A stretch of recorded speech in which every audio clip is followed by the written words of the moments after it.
దేవుని పరిశుద్ధ నామానికి మహిమ కలుగును గాక.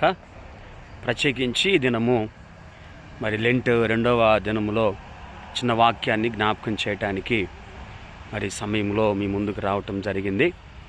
సామెతల గ్రంథం 3వ అధ్యాయము ప్రత్యేకంగా 26వ వచనములో ఈ రీతిగా రాయబడి ఉంది. ఆయన నిన్ను కాపాడును, నీ కాలు చిక్కబడకుండానట్లు ఆయన నిన్ను కాపాడును అనేటువంటి మాటను మనం చూస్తూ ఉన్నాం. పిల్లారా, ఈరోజు మరి లెంట్ 2వ రోజుగా మరి దేవుని సన్నిధిలో ఉన్నటువంటి మన జీవితాలను ప్రభు ఆశీర్వదించాడు. మరి ముఖ్యముగా ఆయన నిన్ను కాపాడును అనేటువంటి మాట మనం చూసినట్లయితే మరి యేసు ప్రభువారు మరి శిలువ మరణము చేత ఆయన మన కొరకు మరణించు సమయములు ఆసన్నమైనప్పుడు శిలువకు అప్పగించబడటానికి ముందుగా యెరూషలేములో అడుగుపెట్టు సమయములో మరి దానికి ముందుగా ఆయన ఒక చిన్న ప్రార్థన మరి రూపాంతరపు ప్రదేశములో కొండ మీద తోటలో ఆయన ప్రార్థన చేసినట్లుగా మనం చూస్తూ ఉన్నాం. అక్కడ రూపాంతరం చెందినటువంటి అనుభవం, ఒక వెలుగు ఆయన్ని కమ్మి తండ్రితో మాట్లాడినటువంటి గొప్ప శక్తిని అక్కడ మనం చూస్తాం.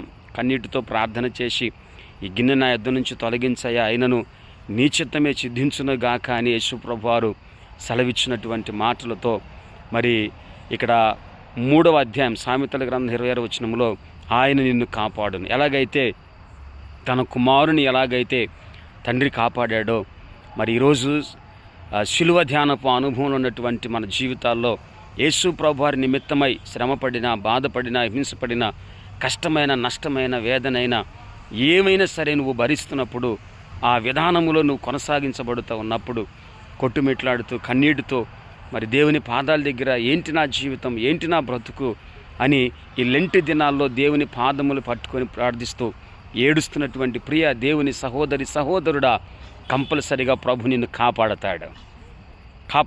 ఈ లెంటి ఉపవాస శక్తి నీ జీవితానికి కాపుదలను, రక్షణను, గొప్ప దేవుని వద్ద నుంచి శక్తిని ఆయనకి ఇవ్వబోతున్నాడు.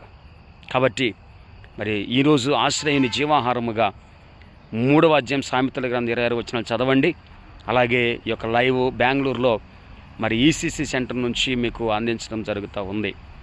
ఎక్యుమెడికల్ సెంటర్, మరి క్రిస్టియన్ ఎక్యుమెడికల్ సెంటర్లో మరి దేవుని పరిచర్య నిమిత్తం ఇక్కడికి రావటం జరిగింది. మరి ప్రభు నామమును బట్టి మీ అందరూ ఈ లెంటు ప్రార్థన అనుభవాలలో ఇంకా బలంగా దేవునితో ముందుకు సాగాలని కోరుకుంటూ ప్రభు మిమ్మల్ని దీవించునుగాక.